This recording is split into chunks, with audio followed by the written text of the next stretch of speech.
Assalamualaikum warahmatullahi wabarakatuh.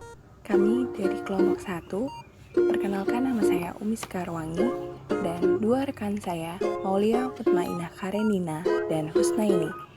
Kami akan membahas tentang etika bisnis dan corporate social responsibility atau CSR. Selamat menyaksikan. Pengertian etika. Etika merupakan sesuatu di mana dan bagaimana cabang utama filsafat yang mempelajari nilai atau kualitas standar moral dan penilaian. Etika mencakup analisis dan penerapan konsep seperti benar, salah, baik, buruk, dan tanggung jawab. Secara sederhana, etika adalah suatu norma atau aturan yang dipakai sebagai pedoman atau penilaian dalam berperilaku di masyarakat bagi seseorang terkait dengan benar, salah, baik, buruk, dan tanggung jawab. Pengertian etika bisnis. Etika bisnis merupakan suatu kode etik perilaku pengusaha berdasarkan nilai-nilai moral dan norma yang dijadikan tuntunan dan pedoman berperilaku dalam menjalankan kegiatan perusahaan atau bisnis. Secara sederhana, yang dimaksud dengan etika bisnis adalah cara-cara untuk melakukan kegiatan bisnis yang mencakup seluruh aspek yang berkaitan dengan individu, perusahaan, industri, dan juga masyarakat. Baik, saya akan melanjutkan materi selanjutnya, yaitu arti penting etika bisnis dalam kewirausahaan. Dalam dunia bisnis, etika sangat diperlukan untuk mengelola dan menjalankan sebuah bisnis. Dengan etika yang baik, secara otomatis, bisnis akan lebih mudah berkembang. Etika yang diterapkan di dalam suatu perusahaan akan membantu membentuk nilai, norma, serta perilaku karyawan dan pemimpinnya. Tentunya, setiap perusahaan meyakini bahwa prinsip menjalankan bisnis yang baik adalah prinsip beretika. Oleh karena itu, etika tersebut dapat dijadikan sebagai standar atau pedoman bagi semua karyawan di dalam perusahaan untuk menjadikan sebagai pedoman dalam bekerja. Tanggung jawab sosial perusahaan atau Corporate Social Responsibility (CSR) adalah suatu konsep bahwa organisasi, khususnya namun bukan hanya perusahaan, adalah memiliki berbagai bentuk tanggung jawab terhadap seluruh pemangku kepentingannya, yang diantaranya adalah konsumen, karyawan, pemegang saham, komunitas, dan lingkungan dalam segala aspek operasional perusahaan yang mencakup aspek ekonomi, sosial, dan lingkungan. Selanjutnya, bentuk tanggung jawab sosial perusahaan. Yang pertama, tanggung jawab sosial kepada konsumen. Tidak hanya masalah penyediaan produk atau jasa saja, tetapi juga harus memperhatikan aspek-aspek lain. Maka perusahaan harus menghasilkan produk atau jasa yang memiliki banyak manfaat kepada masyarakat. Yang kedua, tanggung jawab sosial kepada karyawan. Perusahaan wajib memberikan rasa aman dan nyaman kepada karyawannya, memperlakukan karyawannya dengan adil. Selain itu, perusahaan juga memberikan kesempatan dan fasilitas untuk pengembangan diri karyawan. Yang ketiga, tanggung jawab sosial kepada kreditor.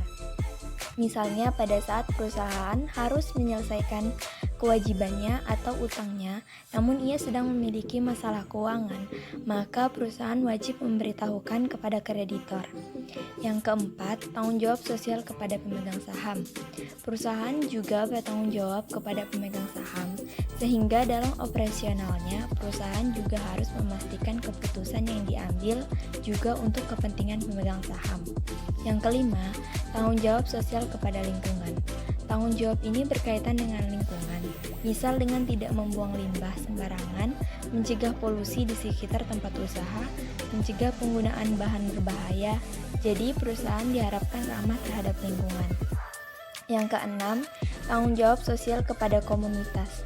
Tanggung jawab sosial ini dapat dilakukan dengan cara memberikan Corporate Social Responsibility atau CSR, memberikan bantuan seperti sarana prasarana untuk pendidikan, kesehatan, infrastruktur, wadah usaha, atau hal lain yang dibutuhkan oleh masyarakat.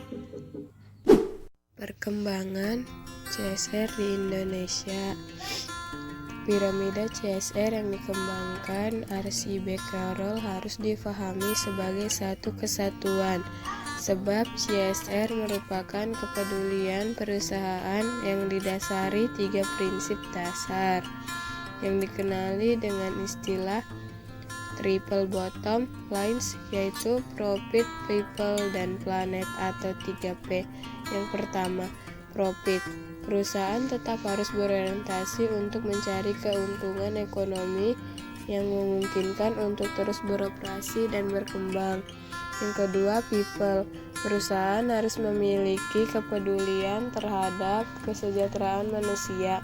Beberapa perusahaan mengembangkan program CSR seperti pemberian beasiswa bagi pelajar sekitar perusahaan, pendirian sarana pendidikan dan kesehatan, penguatan kapasitas ekonomi lokal, dan bahkan ada perusahaan yang merancang berbagai skema perlindungan sosial bagi warga setempat. Yang ketiga, planet. Perusahaan peduli terhadap lingkungan hidup dan keberlanjutan keragaman hayati. Beberapa program CSR yang berpijak pada prinsip ini biasanya berupa penghijauan lingkungan hidup, penyediaan sarana air bersih, perbaikan permukiman, perkembangan pariwisata. Penerapan CSR di Indonesia semakin meningkat baik dalam kuantitas maupun kualitas. Selain keragaman kegiatan dan pengelolaannya semakin bervariasi, dilihat dari kontribusi finansial jumlahnya semakin besar. Penelitian PIRAC pada tahun 2001 menunjukkan bahwa dana CSR di Indonesia mencapai lebih dari 115 miliar rupiah atau 11.500.000.000 dolar Amerika Serikat dari 180 perusahaan yang dibelanjakan untuk 279 kegiatan sosial yang terekam oleh media massa. Meskipun dana ini masih sangat kecil jika dibandingkan dengan dana CSR di Amerika Serikat. Dilihat dari angka kumulatif tersebut, perkembangan CSR di Indonesia cukup mengembirakan. Angka rata-rata perusahaan yang menyumbang dana bagi kegiatan CSR adalah sekitar 640 juta rupiah atau sekitar 413 juta per kegiatan. Sebagai perbandingan, di Amerika Serikat porsi sumbangan dana CSR pada tahun 1998 mencapai 21,51 miliar dolar dan tahun 2000 mencapai 203 miliar dolar atau sekitar 2.030 triliun rupiah. Sekian presentasi kami kelompok 1 mengenai etika bisnis dan CSR atau Corporate Social Responsibility. Apabila ada kesalahan mohon dimaafkan. Terima kasih. Wassalamualaikum warahmatullahi wabarakatuh.